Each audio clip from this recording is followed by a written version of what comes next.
शहर के बाहर एक ऊंची पहाड़ी पर एक पुरानी हवेली थी। वह हवेली बहुत सालों से वीरान पड़ी थी। उसके आसपास के लोग उसे भूतिया हवेली कहते थे कि उस हवेली में एक औरत का भूत रहता है। वह औरत सफेद साड़ी में दिखाई देती थी। उसके बाल लंबे और बिखरे हुए थे।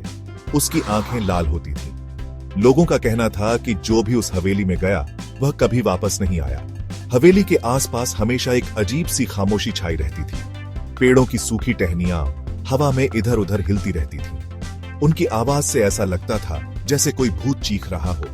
रात को हवेली की खिड़कियों से एक अजीब सी रोशनी दिखाई देती थी। लोगों का कहना था कि वह रोशनी उस भूतनी की आत्मा की है। हवेली के अंदर का नजारा और भी डरावना था। धूल से सनी फर्श, टूटी हुई दीवारें और जाले लगे हुए कमरे। हर तरफ वीरानी और सन्नाटा छाया हुआ था। हवा में धूल के कण तैर रहे थे। ऐसा लग रहा था जैसे सदियों से यहाँ किसी ने कदम नहीं रखा हो। हवेली का एक कमरा ऐसा था जहां खून से कुछ लिखा हुआ था।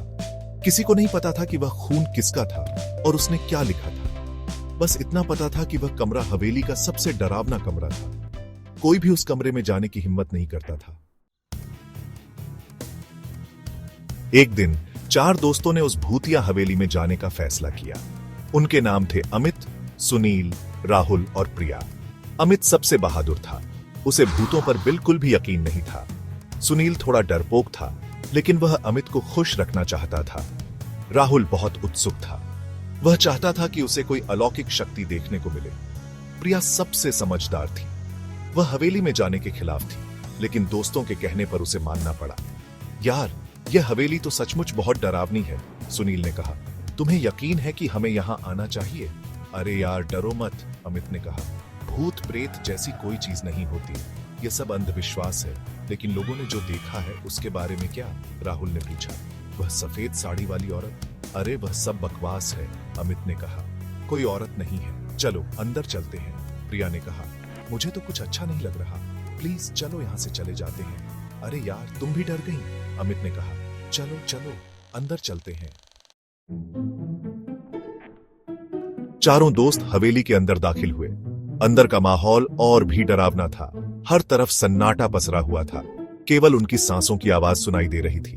उन्होंने अपने मोबाइल फोन की टॉर्च जलाई और आगे बढ़ने लगे। यार, यहां तो बहुत ठंड है, सुनील ने कहा। मुझे तो ऐसा लग रहा है जैसे कोई मुझे घूर रहा है। अरे यार, तुम भी ना, अमित ने कहा। यहां कोई नहीं है। यह सब तुम्हारे दिमाग का वहम है। तभी उन्हें एक अजीब सी आवाज सुनाई दी। ऐसा लग रहा था जैसे कोई फुसफुसा रहा हो। वे डर गए और एक दूसरे की तरफ देखने लगे। तुमने सुना? प्रिया ने फुसफुसाते हुए कहा। हाँ, राहुल ने कहा। यह आवाज कहां से आ रही है? वे आवाज का पीछा करते हुए एक कमरे में पहुंचे। कमरा खाली था। केवल एक टूटी हुई कुर्सी पड़ी हुई थी, लेकिन आवाज अभी भी आ रही थी। ऐसा लग रहा था जैसे कोई उनके पीछे ही हो। अचानक हवा तेज हो गई। खिड़कियां खुल गईं और बंद होने लगी। धूल उड़ने लगी। मोमबत्तियां बुझ गईं। चारों दोस्त डर के मारे चिल्लाने लगे। उन्हें समझ नहीं आ रहा था कि क्या हो रहा है। भागो, अमित चिल्लाया। यहां से भागो। वे जान बचाकर हवेली से बाहर भागे। वे इतने डरे हुए थे कि पीछे मुड़कर नहीं देखा।